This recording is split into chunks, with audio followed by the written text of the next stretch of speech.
السلام علیکم. دس از Jio politics with Aneela Shahzad. Iran کے بارے میں ایک بڑی انٹرسٹنگ نیوز سامنے آئی ہے. میں نے کہا اس کو ڈسکس کرنا چاہیے کہ یو این ایکسپرٹ جو ہیں ان کا نام ہے جاوید رحمان اور وہ انڈیپینڈنٹ اسپیشل رپورٹر ہیں آن رائٹس سچویشن ان ایران. انہوں نے ایران کے بارے میں ایک رپورٹ جاری کی ہے, یو این کے سامنے پیش کی ہے, اور انہوں نے بولا کہ 80s کی دہائی جو تھی اس میں ایرانین جو اتھارٹیز ہیں انہوں نے جینوسائیڈل ایکٹس کیے تھے اور کرائم اگینسٹ ہیومینٹی کیے تھے, اٹراسٹی کرائمز انہوں نے سرزد کیے تھے. اور بڑی عجیب سی مجھے یہ بات لگی بیکاز اس وقت دنیا میں جیسے کہ جنگیں چل رہی ہیں اور جتنے بڑے بڑے وہاں پہ کرائم اگینسٹ ہیومینٹی ہو رہے ہیں, جتنی بڑی بڑی وہاں پہ جینوسائیڈل ایکٹس ہو رہے ہیں, ان کو کے ہوتے ہوئے آپ کس طرح سے ایران کو ٹارگٹ کر رہے ہو. ایک مطلب 30 سال پرانی 40 سال پرانی ان کی کسی حرکت کے اوپر اور آؤٹ آف کانٹیکس لے کر, بیکاز یہ بات نہیں ہے کہ اگر انسانیت میں کہ کسی بھی خطے میں ایک انسان کو بھی اگر تکلیف پہنچ رہی ہے تو ڈیفینیٹلی اس کو کنڈیم تو ضرور کرنا چاہیے, لیکن کانٹیکس کو بھلانا بھی جو ہے وہ غلط بات ہے کہ آپ جہاں پہ لاکھوں لوگ جو ہیں وہ اور ہزاروں کی تعداد میں جو ہیں وہ مارے جا رہے ہیں, ان کو فوڈ انسیکیورٹی میں فیمن کے اندر ان کو دھکیلا جا رہا ہے, وہاں پر آپ ایک پرانی بات کو لے کر کے سامنے اور پھر اس طرح کی بات کو پورے ویسٹرن میڈیا میں جو ہے وہ اسپیس بھی بہت ملتی ہے اور کوریج ملتی ہے کہ جی واقعی ایران نے تو بہت بڑا کام کر دیا. اور میں آپ کو اس کی تھوڑی سی ڈیٹیل بتا دوں کہ رحمان نے کیا رپورٹ پیش کی. انہوں نے بولا کہ انہوں نے ہائی لائٹ کیا کہ بہائی جو ایرانز لارجسٹ نان مسلم مائنورٹی ہے ان کو ٹارگٹ کیا گیا اور ان کے خلاف جینوسائیڈ اور پرسیکیوشن کی جو ہے ان کی نیت تھی. اور اس میں انہوں نے کہا کہ ایسی رپورٹس انہیں ملی ہیں جس میں 200 بہائی افراد جو ہیں ان کی ایکسیکیوشن مرڈر کی جو ہے وہ 1980s میں جو ہے وہ رپورٹس شائع ہوئی ہیں. اس کے علاوہ انہوں نے کہا کہ ایک پیپلز مجاہدین آرگنائزیشن آف ایران ایک گروپ بنا تھا اس وقت جب تو مطلب اس وقت ایران کی گورنمنٹ نے کہا تھا کہ یہ بغداد یعنی عراق اس گروپ کو بیک کر رہا ہے اور اس کے خلاف انہوں نے پرجز کی تھیں اور پرسیکیوشن کی ان لوگوں کے خلاف کی تھی. تو میں آپ کو یاد دلا دوں کہ یہ وہ دہائی تھی جب خمینی جو ہیں وہ ایرانین ریولوشن لے کر آئے تھے عراق میں, ایران کے اندر, اور وہ جب انٹر ہوئے تھے ایران میں, واپس آئے تھے فرانس سے, تو اس کے فوراً ہی بعد یعنی ایران عراق جنگ شروع ہو گئی تھی. اور آپ کو پتہ ہے جب ایک جنگ کا ماحول ہوتا ہے تو اس میں کیا ہوتا ہے کہ ایک سروائیول موڈ پر ایک قوم چلی جاتی ہے اور پھر اس کی جو پوری آرمی ہے وہ تو فرنٹس کے اوپر فائٹنگ کری ایک اینمی آرمی کے ساتھ, تو اس اسنا میں اگر اس کے ملک کے اندر کوئی گڑبڑ ہوتی ہے, ان کی اپنی حکومت کے خلاف کوئی لوگ کھڑے ہوتے ہیں, تو اس میں پھر ان کے خلاف سختی کرنا اس وقت ان کے لیے ضروری ہو جاتا ہے. سو وار ٹائم میں جو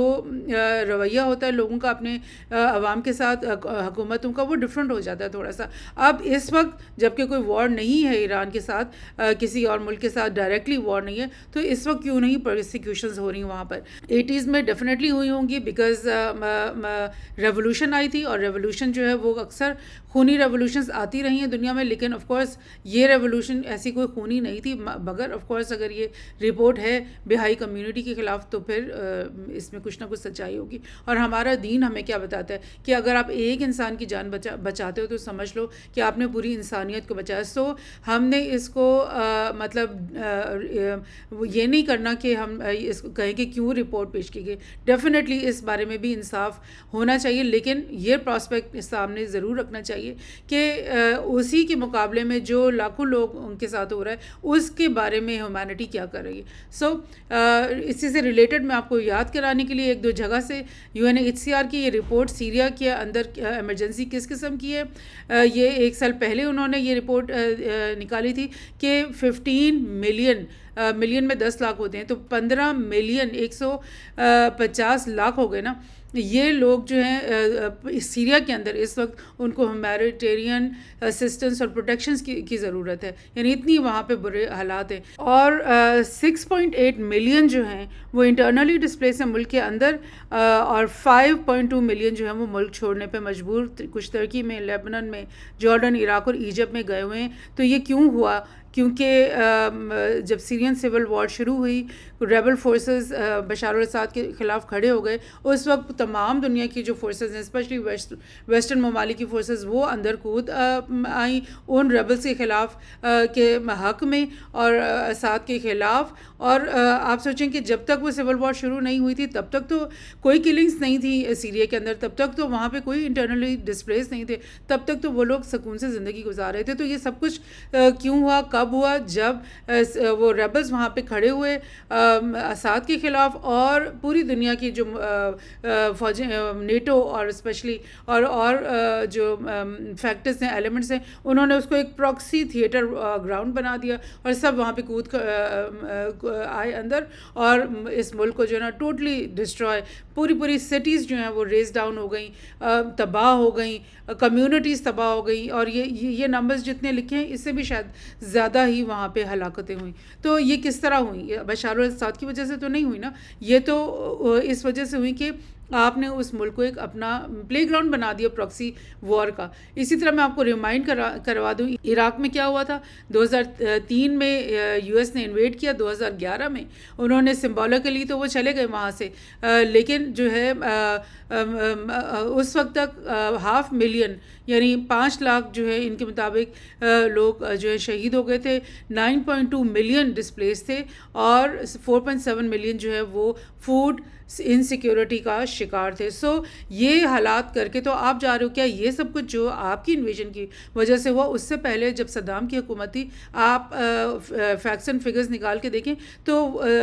تمام سینکشنز کے باوجود صدام جو ہے وہ ایک ویلفیئر اسٹیٹ چلا رہا تھا, اور وہ کوشش اس کی یہی تھی کہ اس کے عوام جو ہیں نہ ان کو فوڈ کی پرابلم ہو, نہ وہاں پہ ایجوکیشن کی پرابلم ہو, اور لوگ اپنی نارمل زندگی گزار سکیں. لیکن جب یہ انویژن ہوئی تو صدام کو تو انہوں نے پکڑ کے مار دیا, اور پھر یہ تمام تباہی ایک ایک شہر کو تباہ کیا گیا. ایک ایک شہر میں ٹیررسٹ جو داعش اور آئسس جو ہیں وہ پھیل گئے, اور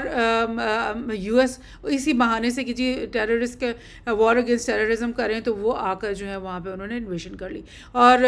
یو ایس کی فوجوں نے نہ داعش کو ختم کیا نہ آئسس کو ختم کیا, اور ان کو وہاں پہ موجود چھوڑ کے وہ وہاں سے نکل گئے. اور ایرانین بیک ملیشیاز جب بعد میں انٹر ہوئی یہاں پر تو انہوں نے ان ٹیررسٹ آرگنائزیشنز کا صفایا کیا. سو یہ چیز میں نے کہا آپ کو پراسپیکٹ دینے کے لیے جو ہے یاد کرا دوں. اسی سے کچھ ریلیٹڈ اور بڑی انٹرسٹنگ نیوز جو سامنے آئی میں نے کہا آپ سے شیئر کر لوں. ایک تو یہ کہ یو ایس سینٹرل کمانڈ جو ہے یو ایس کی جو ملٹری ہے اس نے کہا ہے کہ داعش جو ہے وہ ٹرائنگ ٹو ریکانسٹیٹیوٹ وہ ان عراق اینڈ سیریا اور عراق کے اندر داعش جو ہے وہ دوبارہ سے سر اٹھانے لگا ہے, اور یہ بات یو ایس کی ملٹری کہہ رہی ہے. اور ساتھ میں یہی چیز بالکل سیم چیز اسی دن یو این کے اندر جو ایک انوائے ہیں, کون ہے یہ گیئر پیٹرسن ہیں, اور یہ ہیں اسپیشل انوائے فار سیریا. انہوں نے یہ بولا ہے کہ ٹیررزم کا جو تھریٹ ہے وہ ریسرچ کر رہا ہے, اور داعش کے جو ایکسٹریمسٹ ہیں وہ دوبارہ سے سر اٹھا رہے ہیں سیریا اور عراق کے اندر. انہوں نے کچھ ڈیٹیلز بھی بولی ہیں. انہوں نے بولا ہے کہ سیریا جو ہے is riddled with armed actors listed terrorist groups foreign armies and front lines 13 years after Bashar al Assad's crackdown. اور یعنی سارا بلیم وہ بشار الاسد پہ ڈال رہے ہیں, اور وہ یہ کہہ رہے ہیں کہ threat of regional conflict cascading over Syria has not abated, particularly with an uptick in Israel strikes on Syria. آپ کو میں یاد کرا دوں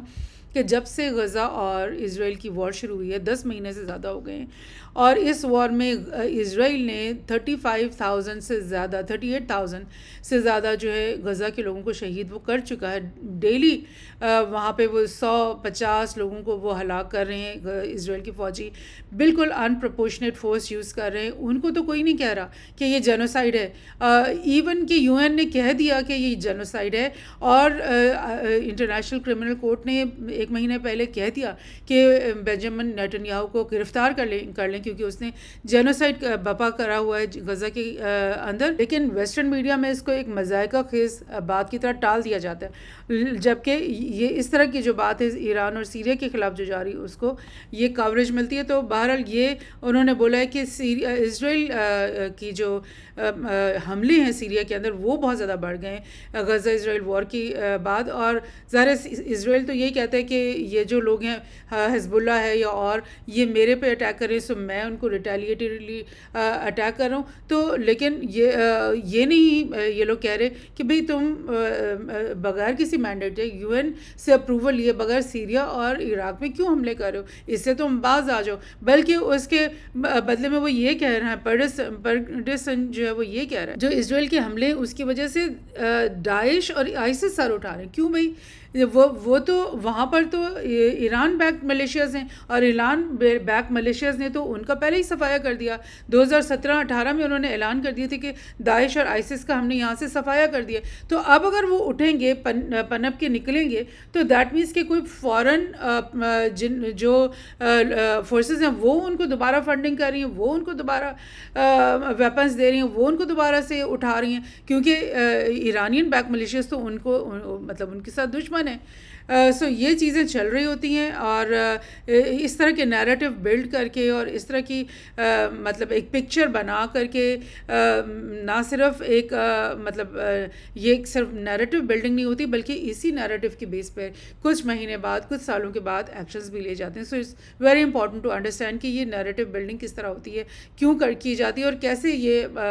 اس کو ایکشن میں تبدیل کیا جاتا ہے. یہ ایک اور بڑی انٹرسٹنگ بات مجھے لگی کہ یو کے نے اسرائیل سے کہا ہے کہ تم نے 2002 میں جو ہے نا آؤٹ آف کنٹرول تمہاری ٹروپس نے جو ہے نا حرکتیں کی تھیں. مطلب وہ یہ نہیں کہا انہوں نے, یہ آج سے لائک 23 تاریخ کی کل پرسوں کی خبر ہے اور مجھے مذائقہ خیز اس لیے لگی کیونکہ یو کے کو یہ کہنا چاہیے تھا کہ اس وقت ہماری جو ٹروپس ہیں وہ ٹوٹلی ان ڈسپروپریٹ فورس استعمال کر رہی ہیں غزہ کے اندر اور بالکل آؤٹ آف کنٹرول حرکتیں کر رہی ہیں اور تم باز آ جاؤ, یہ نہیں کہا بلکہ وہ کہہ رہے ہیں کہ 2002 میں تم نے اس طرح کا کچھ کیا تھا. اچھا تو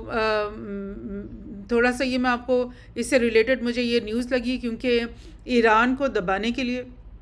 اور ایران بیک ملیشیاز کو دبانے کے لیے یہ ساری اس طرح کا نیریٹو بلڈ ہو رہا ہے. تو میں آپ کو بتا دوں کہ سوڈان اور ایران کے بیچ میں ڈپلومسی جو ہے وہ سٹارٹ ہو گئی ہے کیونکہ 8 سال سے ان کے بیچ میں ڈپلومسی نہیں چل رہی تھی کیونکہ جب